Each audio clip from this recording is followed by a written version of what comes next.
Good evening, everybody. Welcome to the program. My name is Stuart Davis. I am a flawed man of God.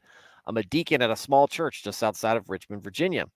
I'm not a pastor, I'm not a biblical scholar, and I haven't been to seminary. What I'm here to do is talk to you about Jesus, talk to you about God, talk to you about Christianity. So if you're somebody who is interested in learning more, maybe starting a relationship with Christ, welcome to the program. Glad to have you here. Please use this as some sort of influence that you can take away from things as to as to what you can expect from meeting other Christians. I've been one all my life. I'm a non-denominational Protestant. Don't subscribe to any particular doctrine or denomination, just in the word every day. So if you can glean from this anything, I am somebody that you might run into if you go into a church. It's not the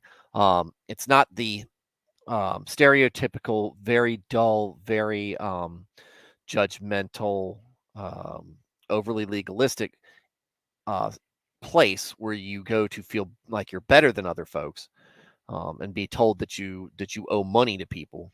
No, what church is supposed to be is a place for broken people to get together to learn more about God, to focus on their failures, move past them, and and be better together as a community because we're all children of God, whether we choose to believe in that or not.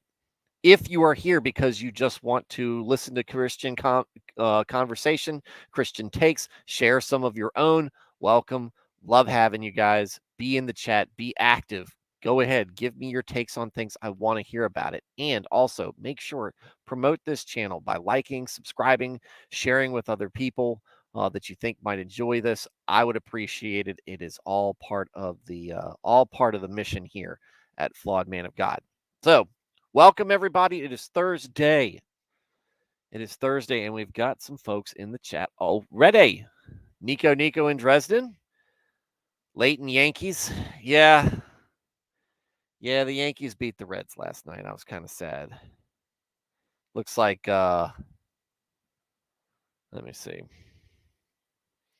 I think they're still tied. Yeah, still tied at nothing tonight. So which is fine with me because I have both pitchers in that game in my fantasy team.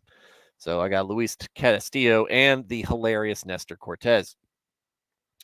So, I went bow fishing last night. I saw approximately 2 gar, 3 gar total.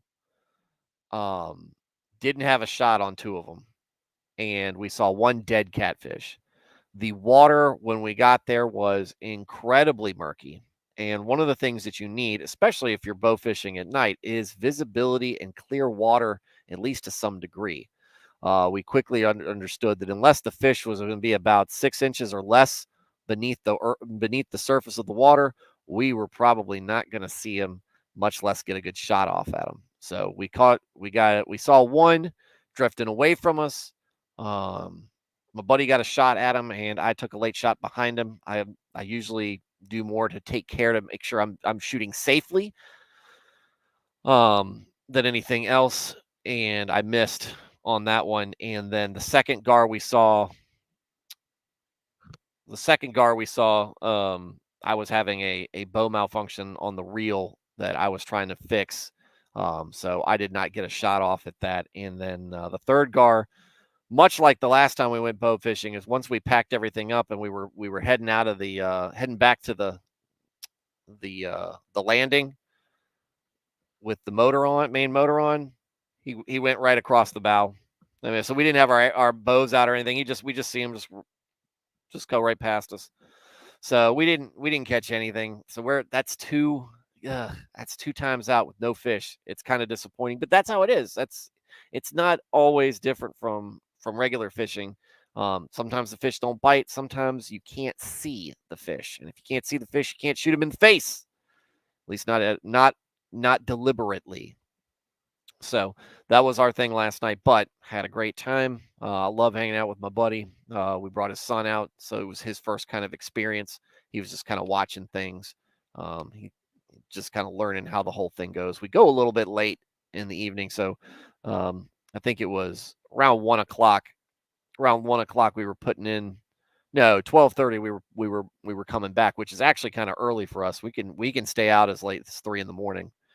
Um, but we were when we got the boat back and then his son got in the back of the car, he was out. Like immediately out. I thought he was laying down as a joke, but he was out. He was all the way out. So that was my bow fishing story. Like I said, you don't catch everything, but one of the things I'd love to do is crack the code on what nights, what what weather pattern, what tide, what moon, where the moon's position is it best for to get the clear water, because when you go through there and you can see water see through the water pretty clearly, you'd be amazed at the fish that you see and how big some of the fish in those rivers are. So that was that. The Reds did not win last night. They had a lead, then they blew it, then they had it again, and then they blew it again. It's okay. Tis what it is. Hopefully, you guys are doing well. I'm planning on streaming tomorrow night, and I'm planning on streaming tomorrow night, and that will be that, and then I'll take a few days off. But thank you guys for still tuning in, and thank you for coming in and being part of the show. All right, so Dresden not first, but here at last, Leighton. Hey, sorry I've missed the last couple live streams. No problem, man. You get here when you can. I haven't I haven't had a whole lot of live streams recently. I've had more off days than on. And it's good to be back. Good to have you back. Nico says, how many did I catch? Told him none. And the smiting came true. Yeah, it is what it is. But again, we had a good time. Lots of jokes. Everything worked except for my reel. My reel came loose, and that was my fault because I did it. I was just kind of bored because we weren't seeing anything. So I was like, okay, well, let me see. Let me just fire a shot. And I fired it a little bit higher than normal just because I was goofing off. And it's a 50-pound pull. That arrow will go. That arrow will travel some distance, and it knocked the reel out of sorts when I used all the line. So I got to go back and fix it.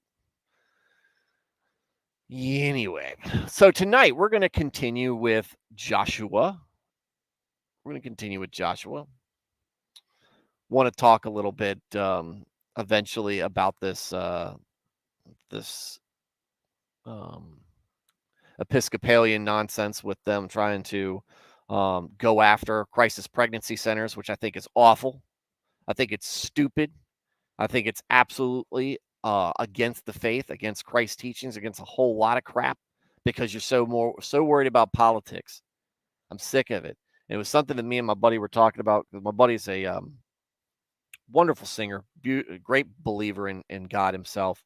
But we were talking about how so many churches and so many pastors and so many people these days are more concerned with making sure people feel comfortable coming to church instead of making them feel uncomfortable about their sin and make them feel that shame is not good. Shame is absolutely a great thing. It is part of the healing process. And I think I'll probably end up doing an episode on it later. What shame is, what it is positive, how it is a positive aspect in our life, and what we need to avoid with it as well. Because there are parts of shame that we need to be careful of. When it becomes less of a coaching somebody or helping them see what the error of their ways, and then when it becomes more of a I'm better than you because you screw up, that's where that elitism comes in, and that is a terrible thing. That is a cancer in your church. There are many different cancers that you can get in your body. There are many different cancers that you can find in your church. One is complacency, one is hubris, like the Pharisees, and some is just bringing in wrong um, ideology, bringing in your personal opinions as if they are the word of God. Dresden, I need to be shamed from eating ice cream. I'm not going to shame you for eating ice cream. I love ice cream. It's my favorite. Ice cream is uh, my favorite dessert. I like peanut butter ice cream, like a peanut butter milkshake. I can eat peanut butter ice cream all day on day. Frozen. I like sherbet, sorbet, whatever you want to call it. I love that stuff, man. If it's man, it's a frosty dessert. It's good. It's hard to be. I can't shame you for it. I can't shame you for it because I can't point out where it's bad in the Bible, and I do it also myself. So, but don't do it in moderation. Hopefully you're not eating a gallon.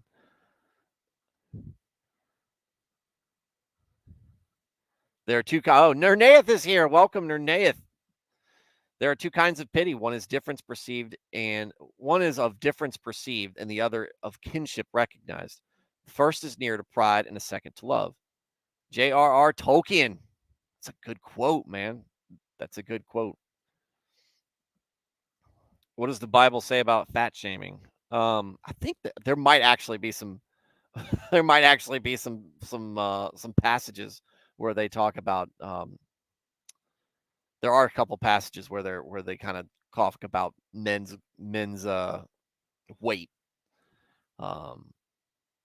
Interesting. Why stop at a gallon? You stop before the gallon, dude. Stop at a pint. Stop at a pint. If you're going more than a pint, knock it off. Knock it off. And I'm not saying go out and buy Ben and Jerry's. In fact, I'll actively encourage you to not buy Ben and Jerry's because they're cringe level people that don't want real Christians eating any of their product anyway. I can think of great passages about sloth. Yeah, they're out there.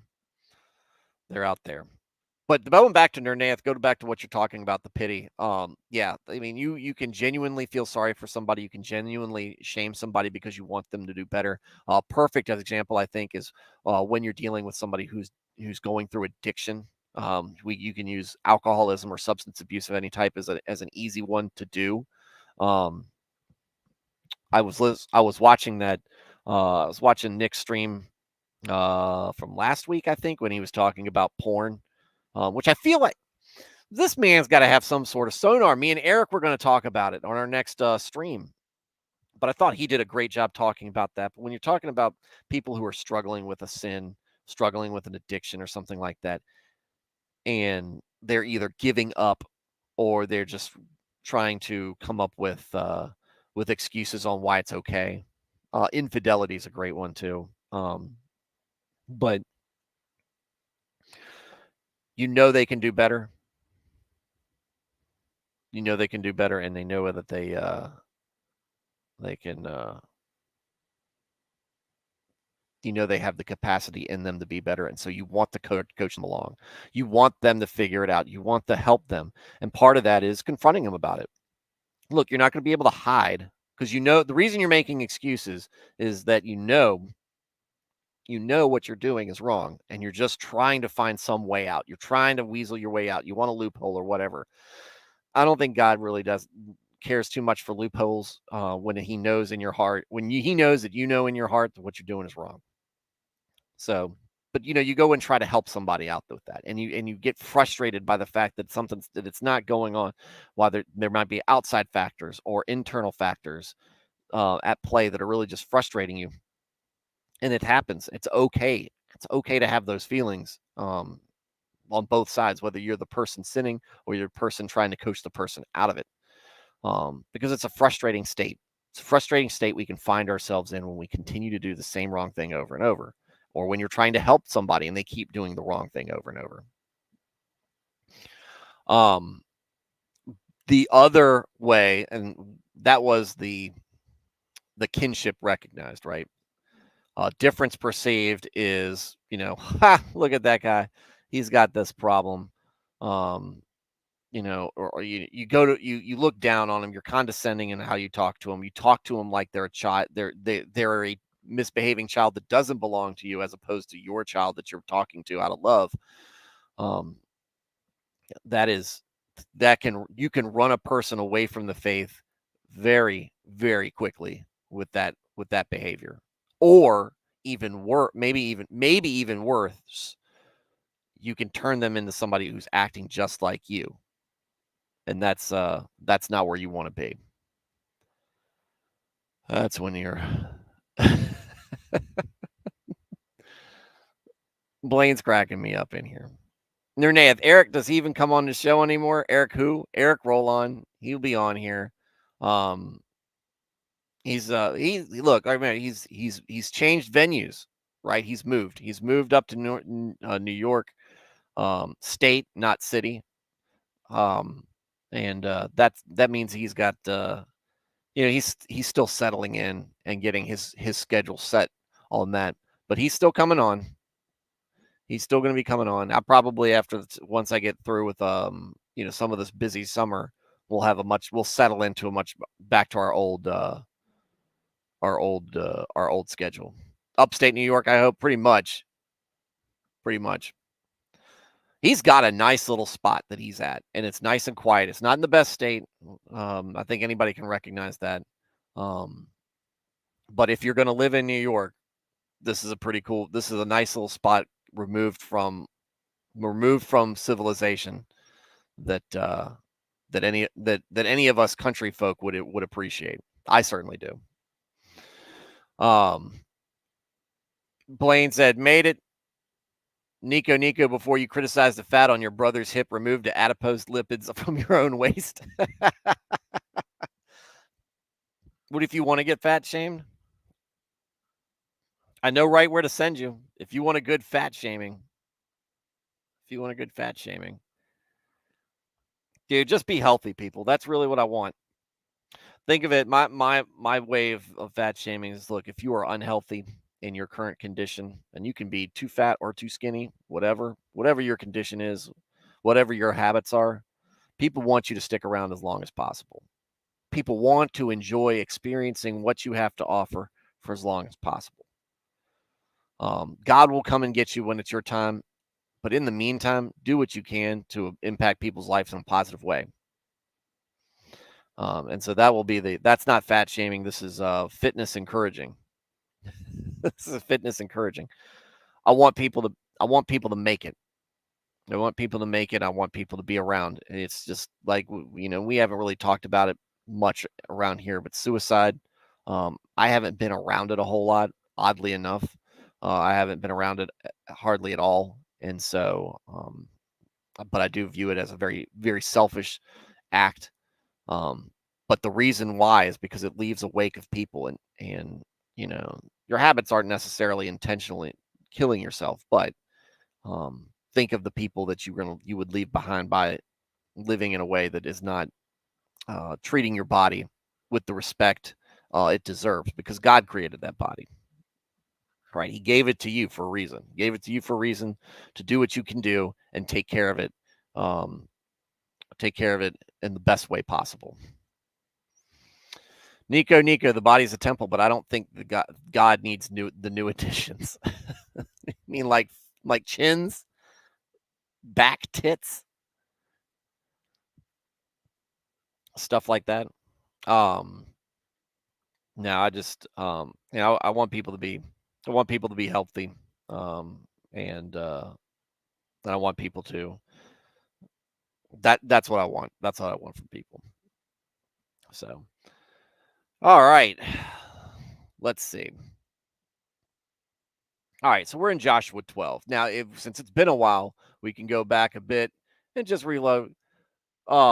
Joshua's basically gone ham on in the Holy Land, or what's to become the Holy Land, and kicking the crap out of everybody who opposes him.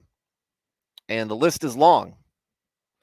In fact, we're going to get into it tonight. But Joshua has obeyed the Lord, honored him, listened to what he had to say, and as a reward, they are being well compensated by military wins and lands gained, and that's where we're at. So now tonight we're going to go over basically where he's been and where he's going to go, and tomorrow we'll talk about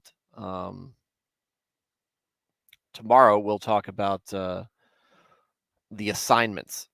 We're going to get a little bit. We're going to go get a little numbersy, book of numbersy, in talking about everybody's portions of the Holy Land.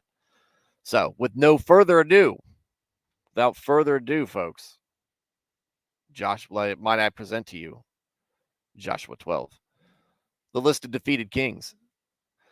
These are the kings of the land whom the Israelites had defeated. Oh, wait, sorry, guys.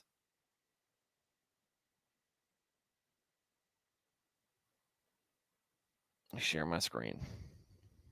As always, use Bible Gateway.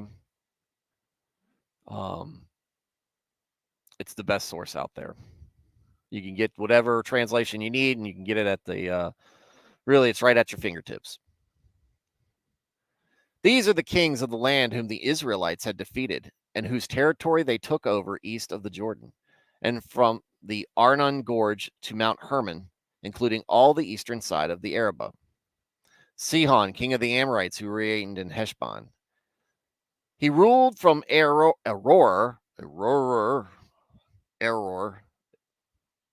on the rim of the Arnon Gorge, from the middle of the gorge to the Jabbok River, which is the border of the Ammonites. This included half of Gilead. He also ruled over the eastern Arabah from the Sea of Galilee to the Sea of the Arabah, that is, the Dead Sea, to Beth Jeshimoth, and then southward below the slopes of Pisgah. And the territory of Og, king of Bashan, one of the last of the Rephaites,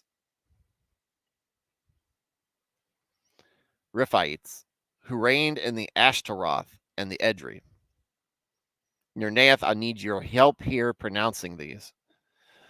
He ruled over Mount Hermon, Saleka, all of Bashan to the border of the people of Gesher and Makkah, and half of Gilead to the border of Sihon, king of Heshbon.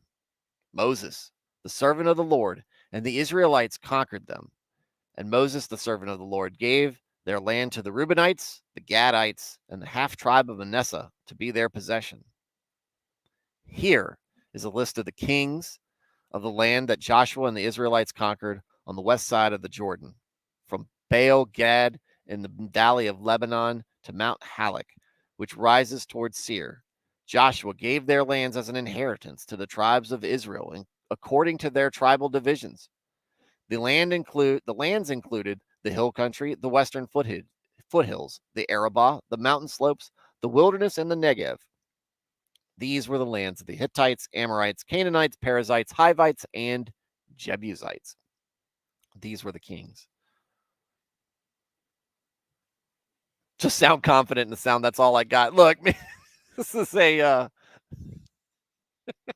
just sound confident. It is.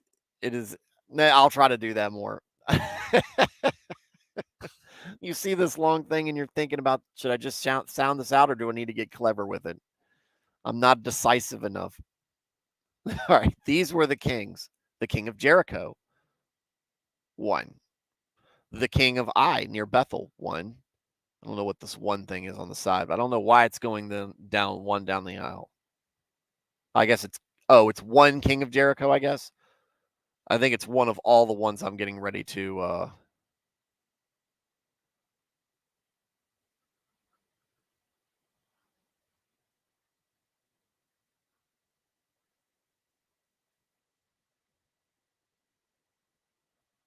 yeah. One of each of these kings. The king of Jericho, the king of Ai near Bethel, the king of Jerusalem, the king of Hebron, the king of Jarmuth, the king of Lachish, the king of Eglon, the king of Gezer, the king of Debir, the king of Geter, the king of the king of Hormah, the king of Arad, the king of Libnah, the king of Adullam, the king of Makkedah, the king of Bethel, the king of Bethel, the king of Tappuah, the king of Hepher, the king of Aphek, the king of Lasharon, the king of Madon, the king of Hazor, the king of Shimron Meron, the king of Akshaph, the king of here we go. Let me try to sound confident. The king of Tanakh, the king of Megiddo, the king of Kadesh, the king of Jokneam in Carmel, the king of Dor in Naphoth Dor, the king of Goyim in Gilgal, the king of Tirzah, 31 kings in all. Boom. That is quite a body count right there. And we'll say maybe we can call him undefeated. There was the one time where they ran away from said they were routed. I guess you could call that I guess you could call that a loss. Your Nath, just a note, when they say king, these are more like local warlords. Yeah, I mean, look, that's very true. These are kind of like city states. Israel is not that big, right? If you think of modern day Israel, it's very similar in size, and the area is very similar to what we would view the Israel that back then to be, the promised land. So if you look at a map now, or if you go in and Google a map, it's not that big. It's not that big. Certainly, we've got many states in America that are just dwarf Israel. So you're not going to have, these big nations. It's not like he went into Israel. He conquered 31 nations that are all the size of Egypt, right? But local warlords coming through, they would team up a lot of times, as you saw in a couple of passages of Joshua. They will team up to try to beat a larger foe. In this case, it didn't, because you can't beat God. Just can't beat the house. But just to put things into perspective, this isn't like the Battle of Pelennor Fields, where you've got the Rohirrim just riding in and laying waste to orcs. Thousands and thousands of orcs. This is much more along the lines of a smaller scale battle, and yeah. So, but still, I mean, we're talking about smaller nations, right? We talk about, the population of Israel is the same at this time as a population of a smaller U.S. city is today, or a county in some cases, close in, or a county in some cases. So, this isn't like this isn't a nation the size of the United States going to war. The numbers are smaller, the kingdoms are smaller, everything's kind of in a smaller scale. So what he's doing is still very impressive. He's not the horde of Genghis Khan coming through here. It's the horde of God. It's the horde of Israelites, representing God, and they lay waste. And there really isn't any politics at play here, because they've pretty much settled all that with Moses, and Joshua is a good servant, in almost all respects. He learned from one of the best. I mean, look, the guy was the protege of Moses. But we're not done. Routed counts as a loss in Total War games. I haven't played Total War yet. Played Dawn of War. Do the Dawn of War games. Not 3 though. I hear that Company of Heroes 3 is coming out, so now I'm pensively waiting to find out whether Company of Heroes 3 is going to be more like 1, which will be great, or 2, which will be terrible. So why people mess with a great formula is beyond me. Land still to be taken. When Joshua had grown old, the Lord said to him, "You are now very old." Okay, so we're speeding up in time for a bit, folks. When Joshua had grown old, the Lord said to him, "You are now very old, and there are still very large areas of lands to be taken over. This is the land that remains, all the regions of the Philistines and the Geshurites, from the Shihor River on the east of Egypt to the territory of Ekron on the north, all of it counted as Canaanite, though held by the 5 Philistine rulers in Gaza, Ashdod, Ashkelon, Gath, and Ekron. The territory of the Avites on the south, all the land of the Canaanites, from Arah of the Sidonians as far as Aphek and the border of the Amorites. The area of Byblos and all Lebanon to the east, from Baal Gad below Mount Hermon to Lebo Hamath. That's a lot of area left. And look, God's serious when he's talking about getting rid of the Canaanites. Drive them from this land, kill them to the man. That's it. They're not to be left around. And here's the other thing that we didn't really touch on about chapter 12 when they're listing the kings. He's not just conquering, he's not just beating these guys on open battle. He's wiping these civilizations from the face of the right off the map and from the face of civilization. For the most part, the only reason you know of any of these folks is because they're listed in the Bible. They're gone. They went the way of Sodom and Gomorrah. And that was as God commanded the Israelites to do. So they did it. We talk about bad things in the Bible. If God real, why does this happen? Why does God believe in genocide? Genocide became a necessary thing in God's eyes because of the actions of the Canaanites, obviously. You can get that impression very quickly reading about it. And he tells them, look, they're gone. They had their chance. They blew it. So these folks are gone now.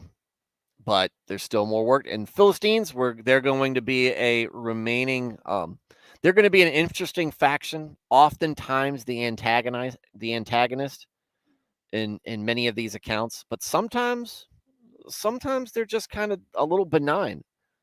But they're still hanging around. The Geshurites is the same. You still got Canaanites that need to be gotten rid of, and we're going to find out what kind of problems they are going to cause. As for all the inhabitants of the mountain regions from Lebanon to Misrephoth Maim, that is, all the Sidonians, I myself will drive them out before the Israelites. Be sure to allocate this land to Israel for an inheritance, as I have instructed you, and divide it as an inheritance among the 9 tribes and half of the tribe of Manasseh. So we're going to start dividing things up. Division of the land east of the Jordan. Nernaeth, it might be a stretch, but I think about what God said about the pre-flood people when I think of him commanding utter destruction.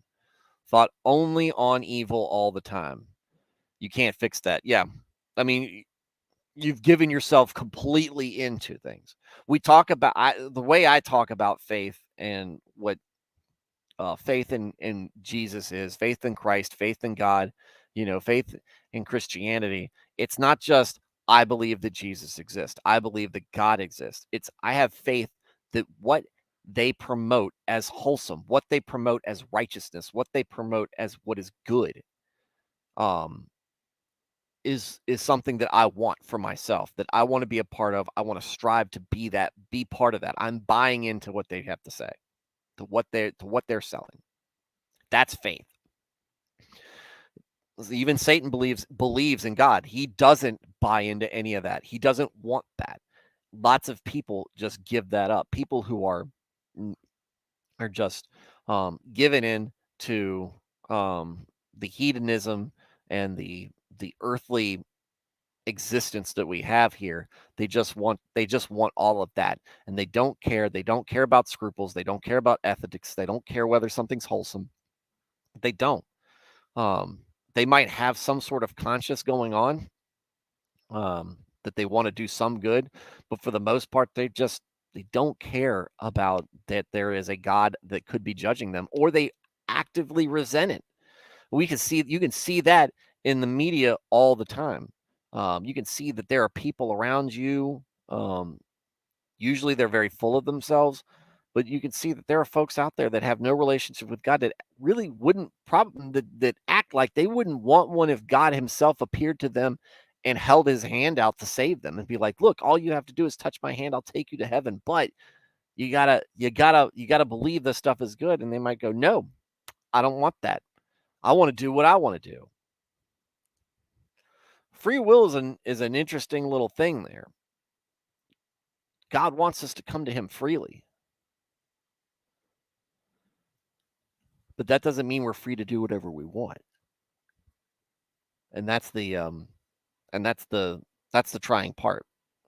And that's what makes, I guess that what makes the journey and dealing with sin kind of the, I don't want to say enjoyable, but it makes this existence here outside of heaven worthwhile, I guess, because we're learning about our own limits and about how much we need to depend on God for things. And we do that through great blessings and great trials and obstacles. And some of us get way more blessings, some of us get way more obstacles, some of us are right down the middle. But no matter where you land on that, are you using that? Are you using that to make yourself a better person? Are you using that to try to bring others to Christ? Are you doing what you can? Or do you give up? Or do you give in and do those other things? In this case, we have entire cultures that have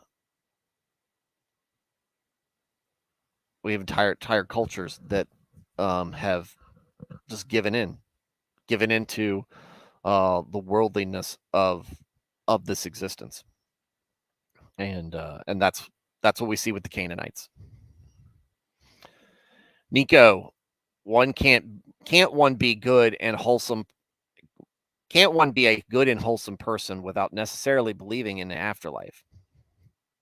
I think that it's kind of like a Venn diagram at that point, where it's how much are you overlapping. The very important one is you have to start with, do you believe in God, and go from there. You have to have faith. Can a person be good and wholesome? Yeah, I think that's a difficult one to kind of answer. That's a difficult one for me to put in words, right? Which is my failure being on here, trying to put it in words. But because I know people who are good, I know people who are great, and that have the best intentions for people, um, and would, if they believed, they would probably be better Christians than me, but they don't for whatever reason, and they refuse to. And if you refuse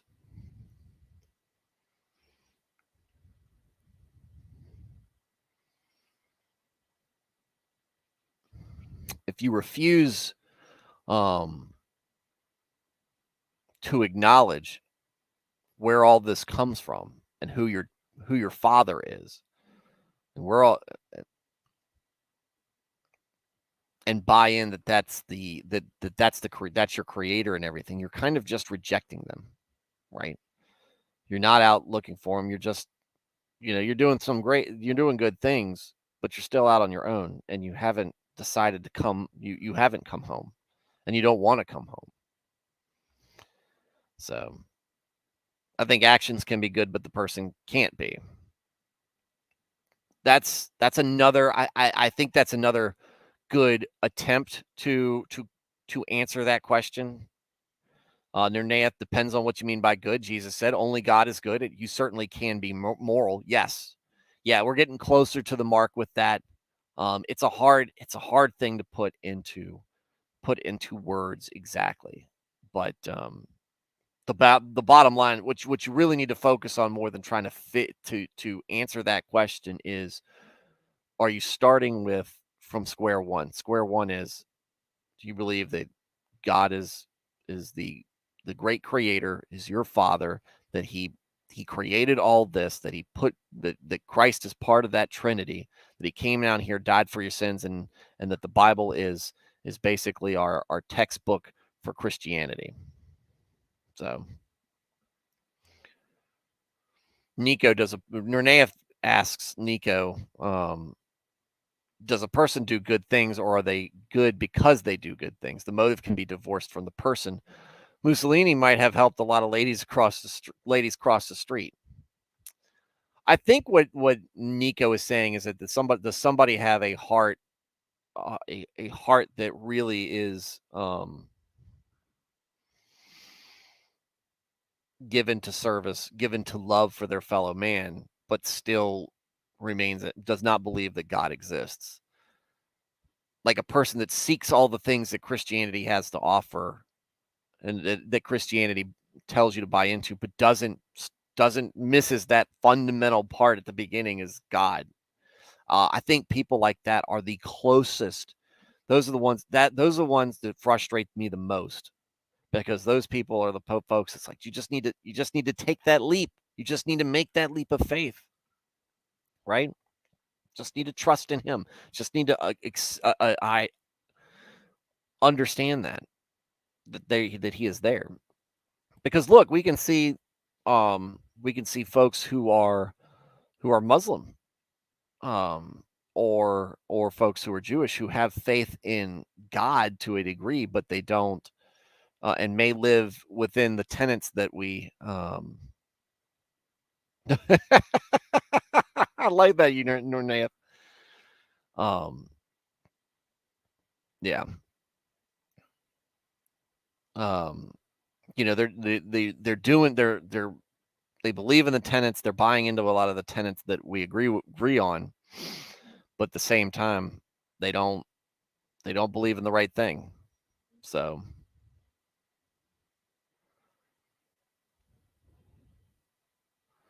thanks for all your comments. I'm learning something new every day. Look, Nico, that's a great question. Those are questions I want asked. Hard questions to answer. I mean, those are the ones that give us pause. That not just me, but folks in the chat get involved in. Um, and that's what we're interested in. Not just a commentary, as we go through these chapters, and go through the Bible, but the questions that come up because of what we're discussing. So I think that's great, Nico. Appreciate you putting that in there, putting that out there. Um, Nernath, gotcha. Yeah, they're called Jordan Peterson or Buddhists. I really want to get somebody on here who can talk about the fascination with so many Christians in social media and Jordan Peterson. Now, I like a lot of what Jordan Peterson has to say, but um, it comes down to putting somebody too far up on a pedestal. Jordan Peterson's just a guy. He's just a guy who's putting into words what a lot of people already think. And maybe he does a better job communicating that. But and I do enjoy hearing a lot of what he has to say. But again, he's got his hangups. He's got his problems. He's got just like the rest of us. But yeah, I'd love to see Jordan crossover. I feel like and we're getting ready in the right in the very next comment. Um,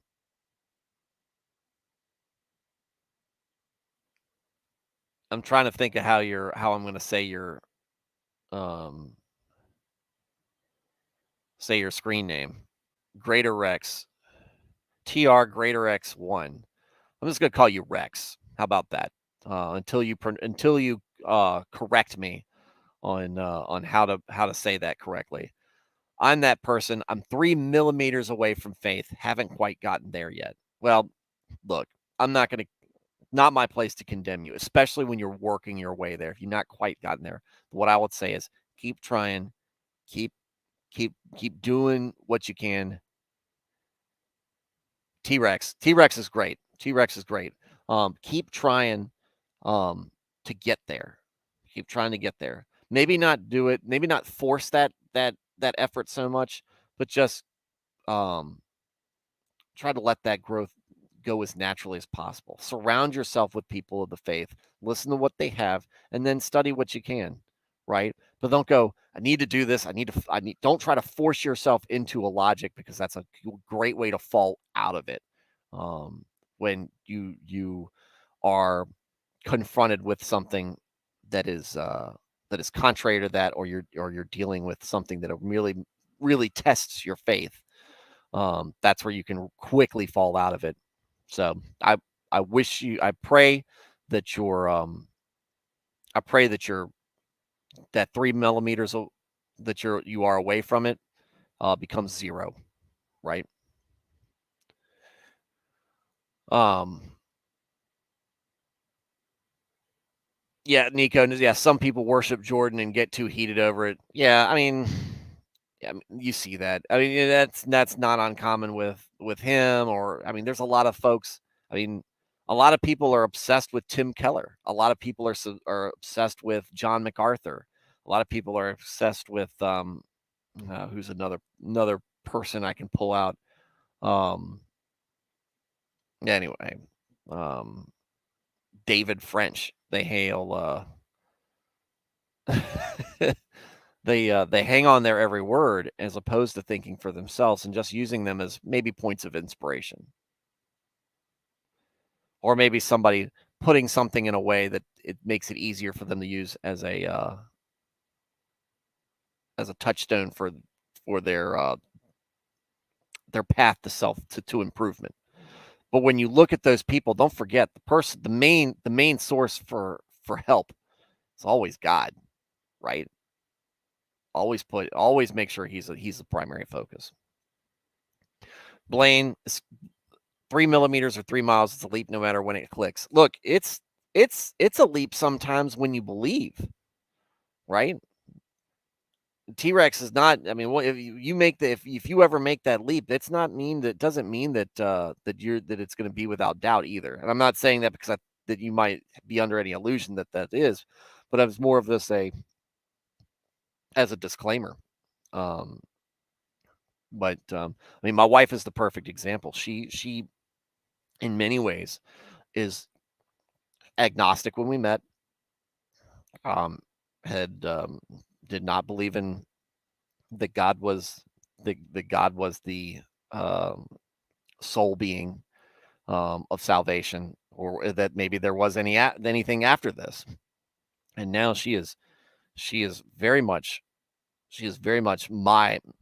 the person I lean back on. You know, in late nights when I'm feeling when I'm having my worries, she's the one who can calmly put her hand on my shoulder and and uh, and and comfort me. And that is something that I don't is difficult for me to think of how I can repay her for that. So yeah. Hail lobster. Now go clean your room and pick up something heavy. Yeah. Go wash yourself, all of you, especially the private bits. T-Rex, people want to replace the teachings of the Bible with someone else who says the same things as the Bible. Jordan Peterson says the stuff in the Bible without using the names. In many cases. So, and I haven't read all of Jordan, so I can't say that um, there are any conflicts. I'm sure there are, because you always end up with some sort of conflict there. But again, yeah, when you look at, when people seek righteousness, when people seek justice, when people seek wholesomeness, you always end up getting what the Bible teaches. However, people are so unwilling at times to go do what God says and what is written in the Bible to safeguard, to gatekeep that wholesomeness, to continue with that righteousness. Um, you have to do some things that are tough to swallow, and you have to admit some things about yourself that are tough to admit. It's difficult. It's difficult. It's not an easy path. And when we get into Job, it'll give even better. But yeah, the T-Rex, that's great. And that's very much on point. And again, Jordan's not alone. And there are people within Christianity that people do that to. And those were some of the names I listed off. I got a lot of questions. Nico says I got a lot of questions, but sometimes we can get caught up on certain topics and don't want to take over the stream with one question. Don't ever let that be a a a reason not to ask a question, Nico. This is the Bible is a finite amount of streams that I have with this.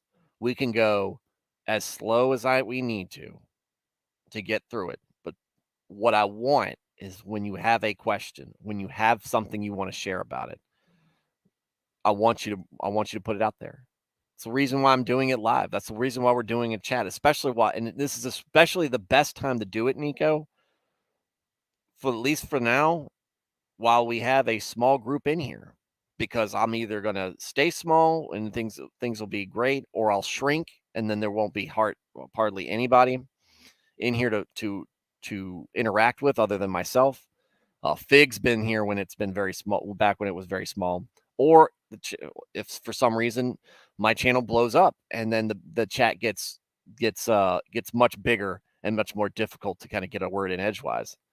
I don't know how I'm going to handle that, but I'll worry about that when I get there. What I'm going to worry about right now is making sure if you've got something you want to input on here, and this is something that I encourage, if you've got input, if you've got a question, if you've got something you want to share, especially if it's related to what we're talking about, put it out there.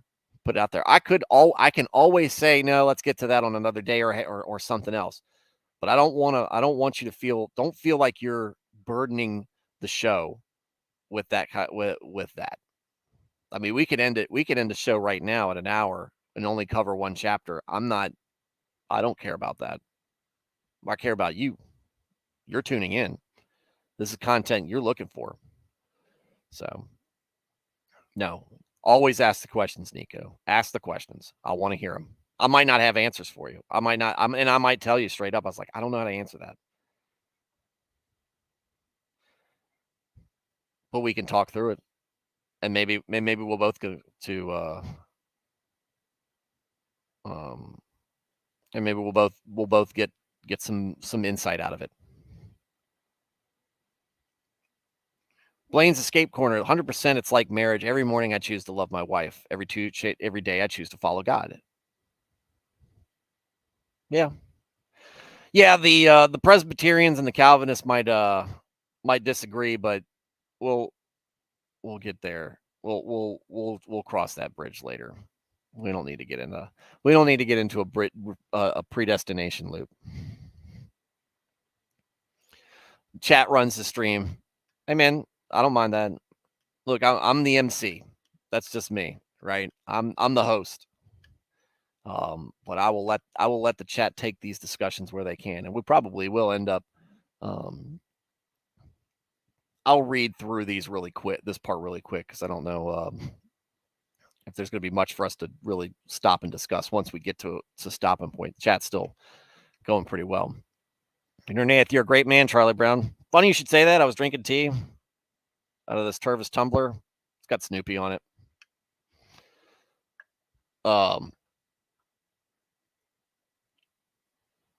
Charlie Brown is pretty based. That that comic strip. That comic strip is pretty based, and I love the specials, the holiday specials, like the Christmas one. Can't beat it. It's wholesome. Make your kids watch it. Nico, thank you, Stuart. You're welcome, Nico, but thank you for contributing. Blaine says, if we ask the question, it helps Rex make the leap. Doesn't matter if we ever finish the chapter. That's right. Right. As I said, appreciate what we've got right now. We don't know how much longer. We don't know. YouTube could turn off tomorrow. The channel could lose all its subscribers. I could get hit by a bus, or the one video from here could go viral, gets shared at some ridiculous mega church, and then all of a sudden I've got a bunch of people pouring in here asking me questions about why I can't stand Hillsong or Bethel or any of these other locations. And then we can and then it just changes the whole dynamic. Appreciate what we've got right now, because I think what we've got right now is good. At least in the format, it's good. It's at now. So let me read this out, and we'll close out if we don't have anything else. Division of the land east of the Jordan. The other half of Manasseh, the Reubenites and the Gadites, had received the inheritance that Moses had given them east of the Jordan, as he, the servants of the Lord, had assigned to them. It extended from Aroer, from the rim of the Arnon Gorge, and from the town of the middle of the gorge, and included the whole plateau of Medeba as far as Dibon, and all the towns of Sihon, king of the Amorites, who ruled in Heshbon, out to the border of the Ammonites. It also included Gilead, the territory of the people of Geshur, and Makkah, whatever. All of Mount Hermon and Bashan as far as Salika. That's what I can do, Nernath. I can just act like I don't care how it's pronounced. It's Mako, whatever. That is the whole kingdom of Og and Bashan, who had reigned in Ashtaroth and Edrei. He was the last of the Rephites. Moses had defeated them and taken over their land. But the Israelites did not drive out the people of Geshur and Makkah, so they continue to live among the Israelites to this day. But to the tribe of Levi he gave no inheritance, since the food offerings presented to the Lord, the God of Israel, are the inheritance as he promised them. So real quick on that one, Levi's not getting anything. Remember, they're kind of the priests. They're the monastic tribe. They use what the Lord's portion. They inhabit the Lord's portion, and they get the Lord's portion. This is what Moses had given to the tribe of Reuben according to its clans. The territory from Aror on the rim of the Arnon Gorge, and from the town in the middle of the gorge, and the whole plateau past Medeba, to Heshbon and all its towns on the plateau, including Dibon, Bamoth Baal, Beth Baal, Maon, Jahaz, Kedemoth, Mephath, Kiriathaim, Sibmah, Zareth, Shahar on the hill in the valley, Beth Peor, the slopes of Pisgah, and Beth Jeshimoth, all the towns on the plateau in the entire realm of Sihon, king of the Amorites, who ruled at Heshbon. Moses had defeated him and the Midianite chiefs, Evi, Rechem, Zur, Hur, and Reba, princes allied with Sihon, who lived in that country. In addition to those slain in battle, the Israelites had put to the sword Balaam, son of Beor, who practiced divination. Interesting. We've talked about Balaam. We talked about Balaam's donkey. I really want to do an in-depth study on him. Something. It's not going to be long. I'm sure there's not much source material on him. But Balaam, son of Beor, they put him to the sword for practicing divination. The boundary of the Reubenites was the bank of the Jordan. These towns and their villages were the inheritance of the Reubenites according to their clan. This is what Moses had given to the tribe of Gad according to its clans. The territory of Jazer, all the towns of Gilead, and half the Ammonite country as far as Aror, near Reba, and from Heshbon to Ramath Mizpah, to Betonim, and from Mahanaim to the territory of Debir, and in the valley Beth Haram, Beth Nimrah, Succoth, and Zaphon, with the rest of the realm of the Sihon king of Heshbon, the east side of the Jordan, the territory up to the east to the end of the Sea of Galilee. These towns and their villages were the inheritance of the Gadites, according to their clans. And this is what Moses had given to the half tribe of Manasseh, that is, to half the family of the descendants of Manasseh, according to its clans, which was half of the family of the descendants of Joseph. My man. The territory extending from Mahanaim, including all of Bashan, the entire realm of Og, king of Bashan, all the settlements of Jair in Bashan, 60 towns, half of Gilead, and Ashtaroth and Edrei, the royal cities of Og and Bashan. This was for the descendants of Machir, son of Manasseh, for half of the sons of Machir, according to their clans. This is the inheritance Moses had given when he was in the plains of Moab across the Jordan east of Jericho. But to the tribe of Levi, Moses had given no inheritance, the God of Israel, in their inheritance, as he promised them. All right, that'll close us out there for tonight. I'll get to the comments in just a minute. So that's where we're at. So tomorrow we'll pick up on, so that was the stuff east of the Jordan. West of the Jordan is next. So, T-Rex, I was raised Catholic. I just wish they hadn't told us about the Bible and instead had us actually read the Bible and ask questions. I think I'm not Catholic, and there are things about Catholicism that I take issue with.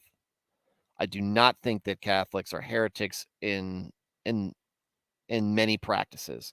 You will see me bring people on who are Catholic. I have two good buddies who are very supportive of the show. Who have both come on this show. One of them frequently. One of them is the Rafter, and the other one is Joel Chaco. And you can have a discussion about God with them that is very, very based. But there's some doctrine stuff that we definitely disagree on, and I think that some of the problems that Catholicism is having right now was is kind of not knowing exactly how to teach a generation that is being overwhelmed with information. My mom was raised Catholic as well. And it wasn't until she started going to a Protestant church that she felt like something had been withheld from her. That's her experience. I'm glad she got that she found a love for God that seemed to be missing beforehand. And I think that there's just there. I think there's something part of some part of Catholicism when it's not instructed right that leaves people with kind of an empty faith. And I don't think Catholicism is alone in that. I think a lot of times the non-denominational mega churches and trendy ways of going about things of the trendy Christian lifestyle can often lead to those things. So, and that's me. I'm non-denominational. That's me, trying to point out the errors that the pitfalls that come with this. So, yeah, what I think what you're talking about is apologetics, and not just apologetics, but actually just real Bible study. And yeah, I think that we can, and that's kind of what I'm doing here. We're just doing it right now. This is basically a glorified live stream small group with a lot of people who have great things to add to things. The chat is full of great opinions and great commentary. It's not just me. Nernaeth, this reference to divination is dark stuff, pulling out entrails and reading messages and other non-YouTube friendly descriptions, not always from animals. I am very interested in getting into that, whether it's YouTube friendly or not. I think it might be interesting. So Nernaeth, if you've got any source material for me that you think would be helpful to cover, by all means send it my way. Leave it in a comment or something like that. I'll pick it up. So, with that said, T-Rex, thanks for commenting. Hope you engage in the chat off more in the future, because I think it's good. Nico, Nernaeth, Blaine, Dresden. Anybody I'm missing? Nope. But anybody listening to the stream, watching the stream, catching it on replay, whatever, thank you for joining. Thank you for giving your attention to this channel and to this episode. Hopefully you got something out of it. Like I said, we were just talking about some Joshua, really doing some cleanup work on Joshua, and we have some pretty deep discussions. I think it's great. And that's one of the reasons why I live stream, and why I do it this way. And that's one of the reasons why I'm so thankful that you guys come in here and be a part of it. We've been missing a Wild Weeb for a few days. I haven't seen him in a little bit. He might be on vacation. Who knows? But hopefully he's doing well. Hopefully you're all doing well. Don't forget, like and subscribe. Share this with anybody you think might find it interesting. It'll help the channel grow. It'll help things improve here. But in the meantime, we'll talk tomorrow. That's the plan. So we're talking tomorrow. You guys be good. Have a good evening. Had a great time tonight. Good night, and God bless.